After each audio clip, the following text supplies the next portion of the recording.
wahai para pelaku berbuat dosa, wahai para pezina, wahai para peminum khamar yang belum bertaubat, kalau kalian belum sanggup untuk berbuat baik, kalau kalian belum mampu untuk beramal saleh, paling tidak jangan kalian sakiti zuriat Rasulullah. Jangan kalian keluarkan kata-kata, jangan dikeluarkan kata-kata fitnah. Bagaimana kalian akan menghadap Rasulullah? Bagaimana kalian akan menghadap Rasulullah? Pada saat itu seluruh umat berkumpul.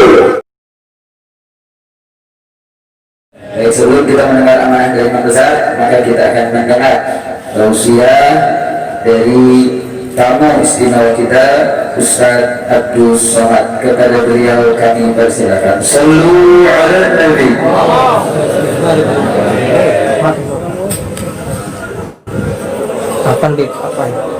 Apa lagi kami? Sebenarnya deh. Jadi sekarang alhamdulillah gede sekarang udah gantung. Assalamualaikum warahmatullahi wabarakatuh. Alhamdulillah wassalatu wassalamu ala Rasulillah wa ala alihi wa sahbihi wa man da'a bi da'watihi واستنى بسنته إلى يوم لقاء ربه.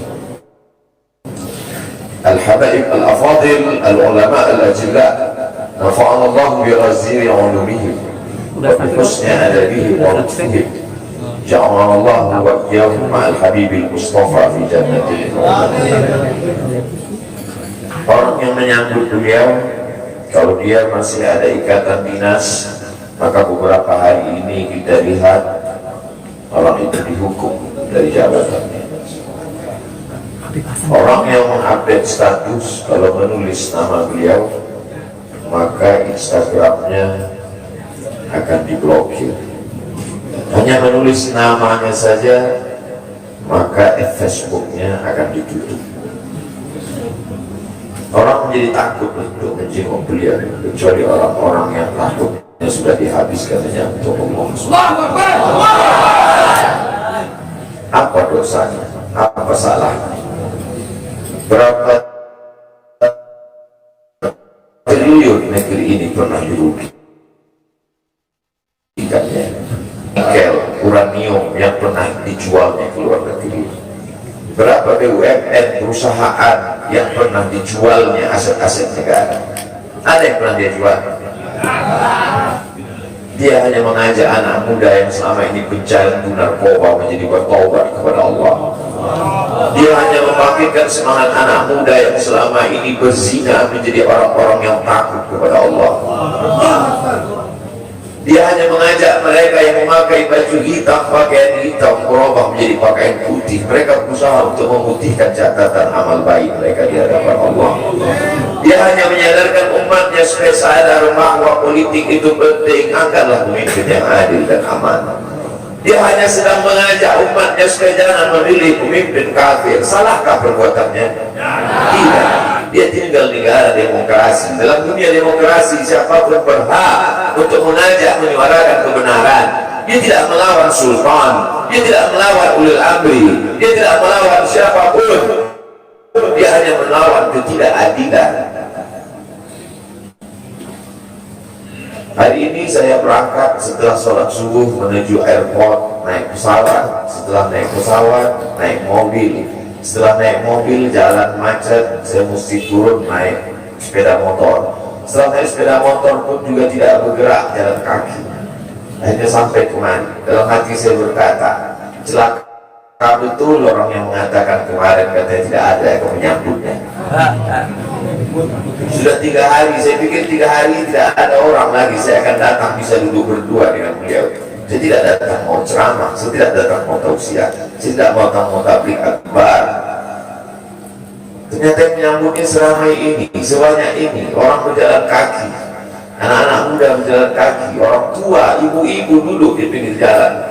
Apa yang membuat mereka datang kemari? Satu, cinta. Lalu baru ni'aliha ahabu ilayya wa asfali balwaha, kata Qais.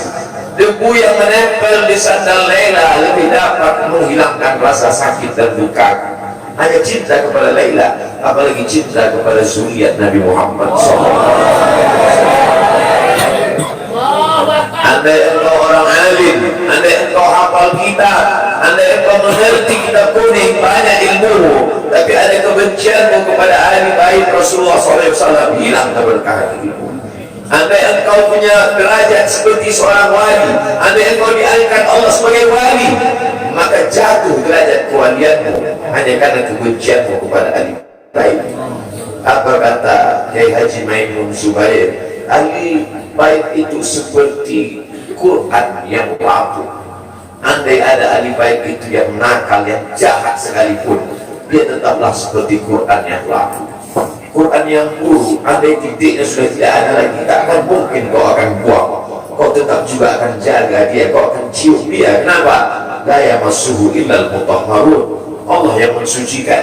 Seorang sahabat Nabi disuruh membuang air bekas daripada bekam Rasulullah SAW. Buanglah ini, kata Rasulullah. Lalu kemudian beliau pergi ke belakang. Setelah itu dia datang lagi menghadap Rasulullah SAW. Rasul tahu apa yang dia lakukan, karena Nabi dapat wahyu, Nabi terbuka hijab, tapi Nabi ingin bertanya kepada dia. Bukan Nabi tidak tahu, Nabi tahu, diberikan Allah pemberitahuan. Nabi ingin memberitahu siapa yang tidak tahu. Kemana darah bekam tadi kau buat, kata Nabi. Ku minum ya Rasulullah. Kenapa kau minum? Karena aku tahu bahwa darah yang mengalir dalam diriku membuat aku haram tersentuh api neraka. Mengalir darah itu dari dia kepada Sayyidatuna Fatimah, dari Fatimah kepada Sayyidina Al-Hasan, dari Sayyidina Al-Hasan ada juga kepada Sayyidina Al-Husain, dari Sayyidina Al-Husain kepada Sayyidina Ali Zainal Abidin, dari Zainal Abidin kepada Sayyidina Muhammad Al-Baqir, dari Sayyidina Muhammad Al-Baqir mengalir darah itu kepada Sayyidina Ja'far Shadiq, dari Ja'far Shadiq mengalir kepada Sayyidina Ali Al-Uraidi, dari Ali Al-Uraidi mengalir darah itu kepada Sayyidina Muhammad An-Naqib, dari Muhammad An-Naqib mengalir darah itu kepada Sayyidina Isa, sampai kepada Sayyidina Ahmad bin Isa Al-Muhajir. Lalu kemudian darah itu mengalir kepada Imam As-Sakaf, Al-Idrus, Al-Haddad, Al-Attas, dan salah satunya adalah bin Syihab, dan salah satu dari zuriat bin Syihab itu adalah Sayyidi Al-Imam Al-Akbar Al-Habib Muhammad dari Kalau mau hidup tenang, beliau sudah tenang dengan anak menantunya, dengan cucunya, dengan ilmunya. Beliau meraih gelar LC dari Universitas Imam Muhammad Ibn Saud.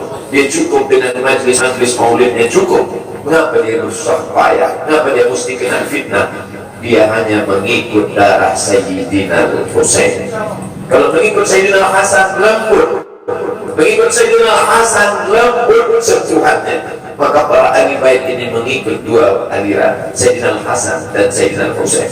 Kedua-duanya saya cintai.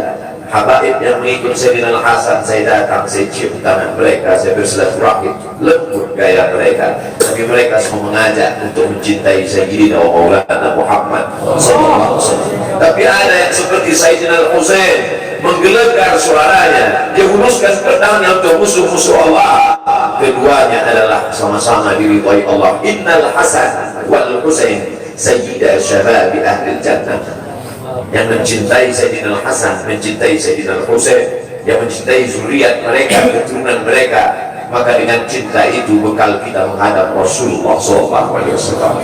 Andai aku dihadapkan nanti menghadap Allah, tahajud tak sebanyak Imam Ahmad bin Hanbal, 300 rakaat fil yaumi wal laila, 300 rakaat sehari semalam. Andai aku dihadapkan kepada Rasulullah SAW, maka jihadku tidak sebanyak Sayyidina Khalid bin Walid. Setiap jengkal kulitnya, setiap tetes darahnya tak lepas daripada tebasan tombak, anak panah dan pedang. Andai aku dihadapkan kepada Sayyidina Maulana Muhammad SAW, amalku tak sebanyak Abdurrahman ibn Auf. Lalu apa bekal wahai Abdul Somad? Adakah ceramah-ceramahmu itu bisa kau jadikan bekal menghadap Allah? Tidak. Sebagiannya sudah diambil oleh tatapan mataku melihat berapa subscriber, follower dan viewer. Abdul Somad mungkin habis amalnya sudah ria. Satu-satunya yang akan dijadikan bekal menghadap Rasulullah hanyalah aku pernah mencintai keturunanmu. Aku pernah mencintai zuriat. صلوا على النبي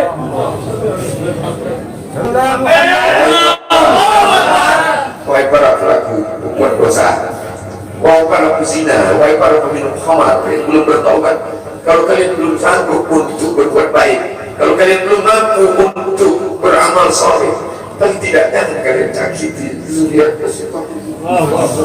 Jangan kalian keluarkan kata-kata, jangan keluarkan kata-kata fitnah. Bagaimana kalian akan menghadap Rasulullah?